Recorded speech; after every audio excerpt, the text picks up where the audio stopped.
मेरे प्यारे देशवासियों, नमस्कार। आज देव दीपावली का पावन पर्व है। आज गुरु नानक देव जी का भी पवित्र प्रकाश पर्व है। मैं विश्व भर में सभी लोगों को और सभी देशवासियों को इस पावन पर्व पर हार्दिक बधाई देता हूं। ये भी बहुत सुखद है कि 1.5 साल के अंतराल के बाद करतारपुर साहिब कॉरिडोर अब फिर से खुल गया है। साथियों, गुरु नानक जी ने कहा है, बीच दुनिया सेवी कमाइए त दरगिही बेसन पाइए।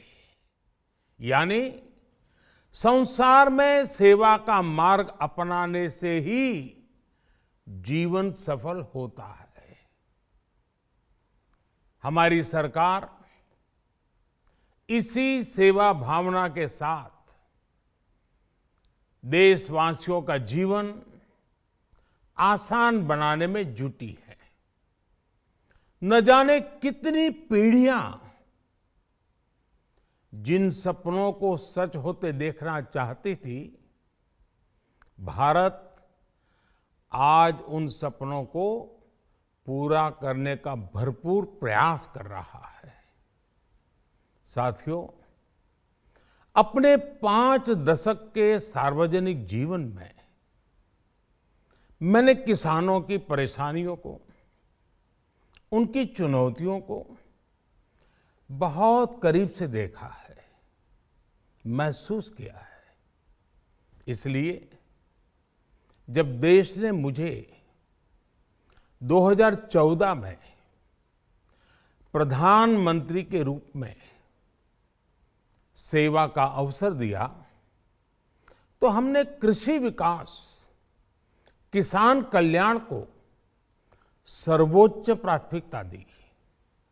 साथियों,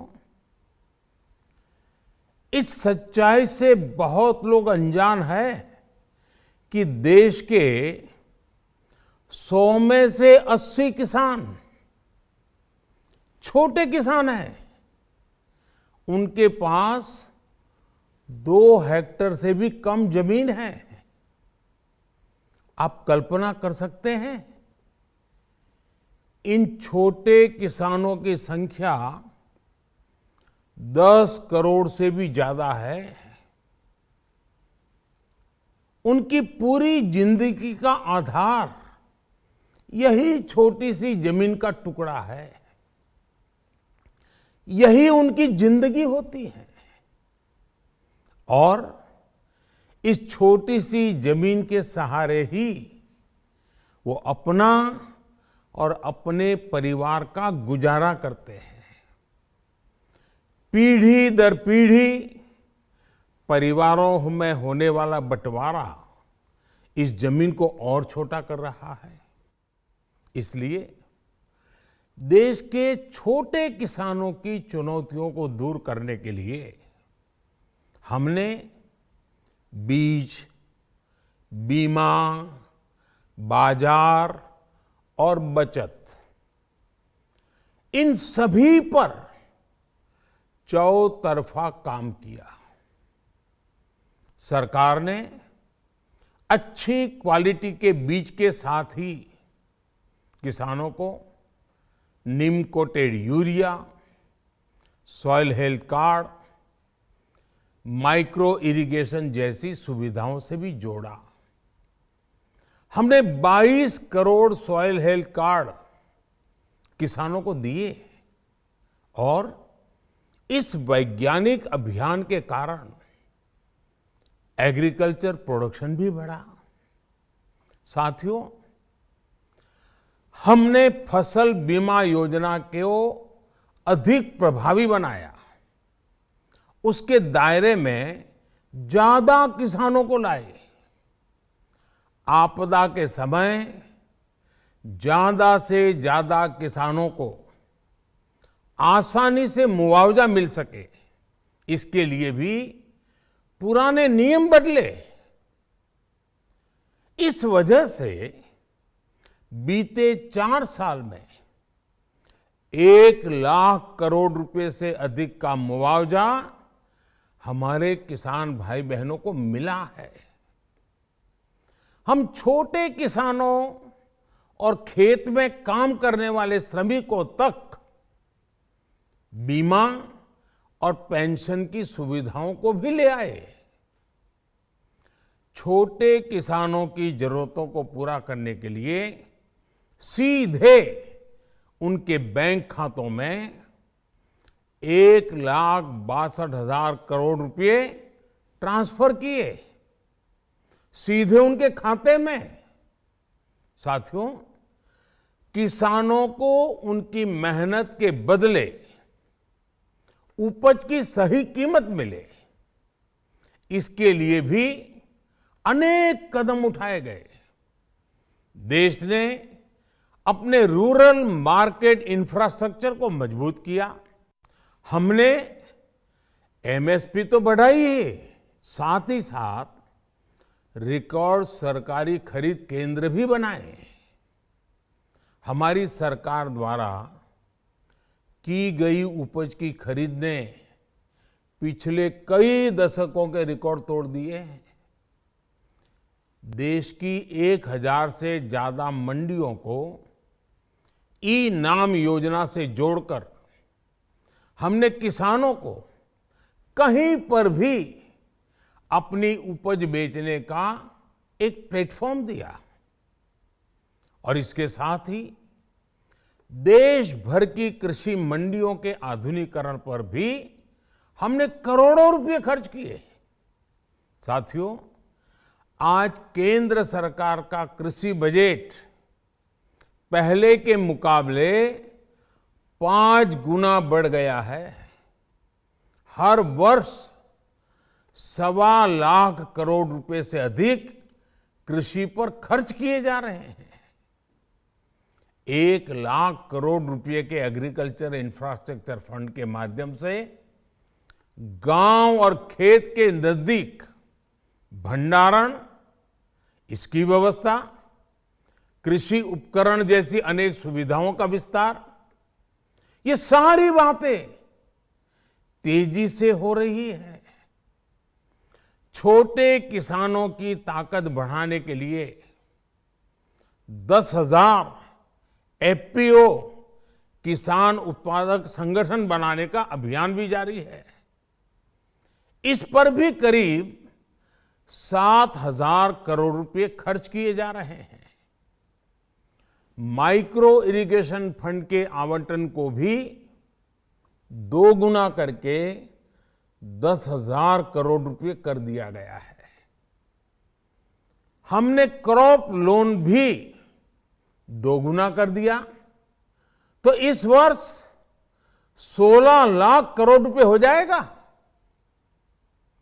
अब पशुपालकों को मछली पालन से जुड़े हमारे किसानों को भी किसान क्रेडिट कार्ड का लाभ मिलना शुरू हो गया है।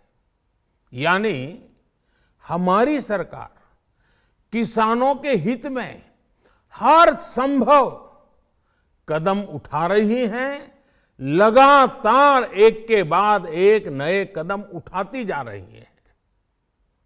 किसानों की आर्थिक स्थिति सुधरे, उनकी सामाजिक स्थिति मजबूत हो, इसके लिए पूरी ईमानदारी से काम कर रही है। साथियों,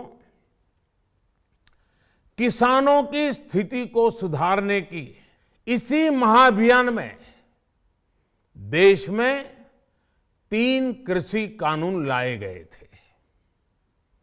मकसद ये था कि देश के किसानों को, खासकर छोटे किसानों को और ताकत मिले, उन्हें अपनी उपज की सही कीमत और उपज बेचने के लिए ज्यादा से ज्यादा विकल्प मिले। बरसों से ये मांग देश के किसान, देश के कृषि विशेषज्ञ, देश के कृषि अर्थशास्त्री, देश के किसान संगठन लगातार कर रहे थे।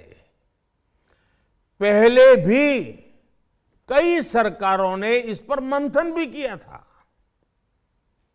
इस बार भी संसद में चर्चा हुई, मंथन हुआ और ये कानून लाए गए। देश के कोने कोने में कोटि कोटि किसानों ने, अनेक किसान संगठनों ने इसका स्वागत किया, समर्थन किया। मैं आज उन सभी का बहुत बहुत आभारी हूं, धन्यवाद करना चाहता हूं। साथियों, हमारी सरकार किसानों के कल्याण के लिए, खासकर छोटे किसानों के कल्याण के लिए, देश के कृषि जगत के हित में, देश के हित में, गांव गरीब के उज्जवल भविष्य के लिए पूरी सत्यनिष्ठा से, किसानों के प्रति पूर्ण समर्पण भाव से, नेक नियत से ये कानून लेकर आई थी। लेकिन इतनी पवित्र बात, पूर्ण रूप से शुद्ध किसानों के हित की बात, हम अपने प्रयासों के बावजूद कुछ किसानों को समझा नहीं पाए। भले ही किसानों का एक वर्ग ही विरोध कर रहा था, लेकिन फिर भी ये हमारे लिए महत्वपूर्ण था। कृषि अर्थशास्त्रियों ने, वैज्ञानिकों ने, प्रगतिशील किसानों ने भी उन्हें कृषि कानूनों के महत्व को समझाने का भरपूर प्रयास भी किया। हम पूरी विनम्रता से, खुले मन से उन्हें समझाते रहे। अनेक माध्यमों से व्यक्तिगत और सामूहिक बातचीत भी लगातार होती रही। हमने किसानों की बातों को, उनके तर्क को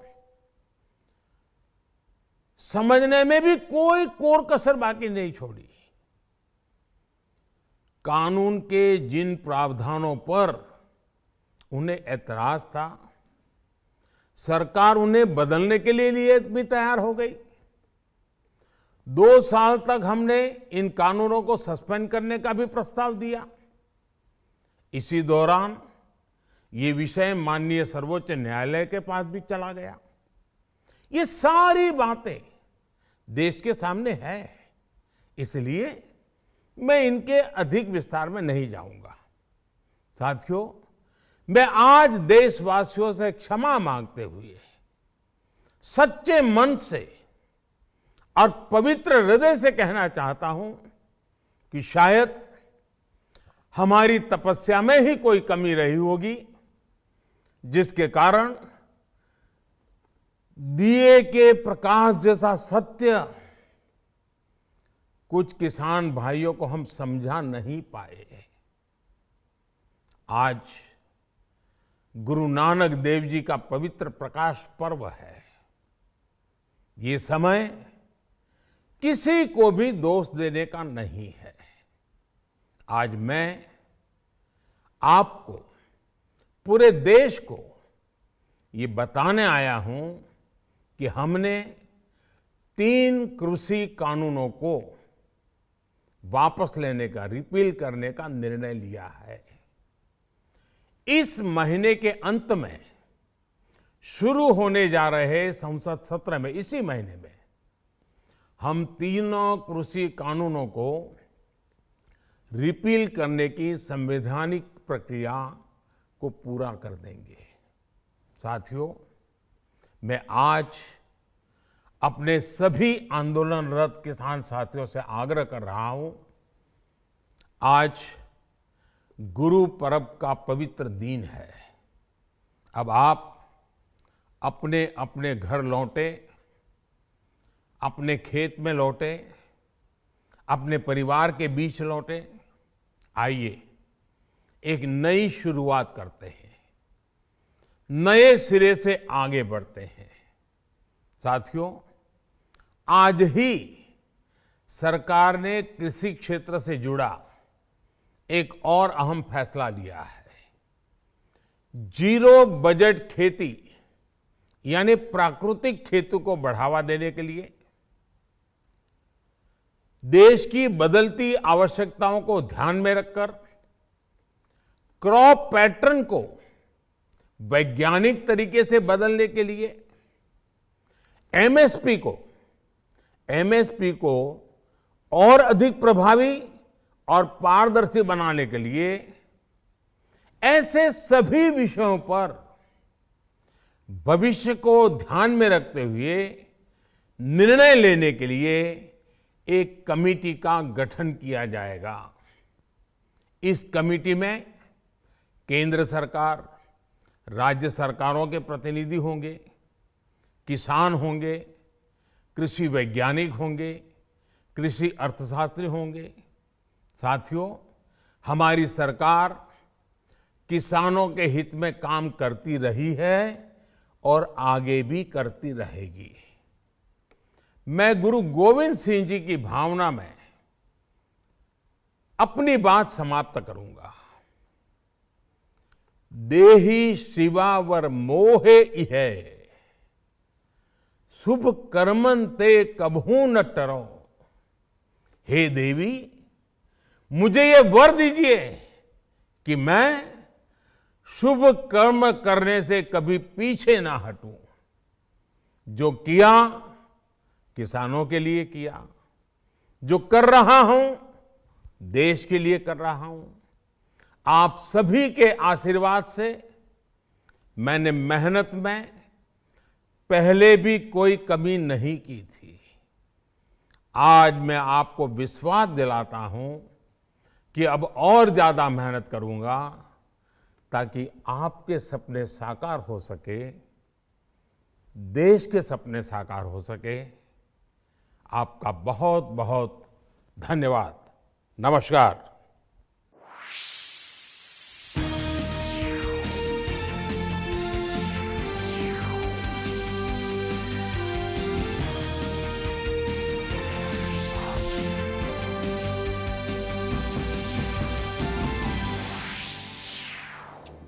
तो प्रधानमंत्री का राष्ट्र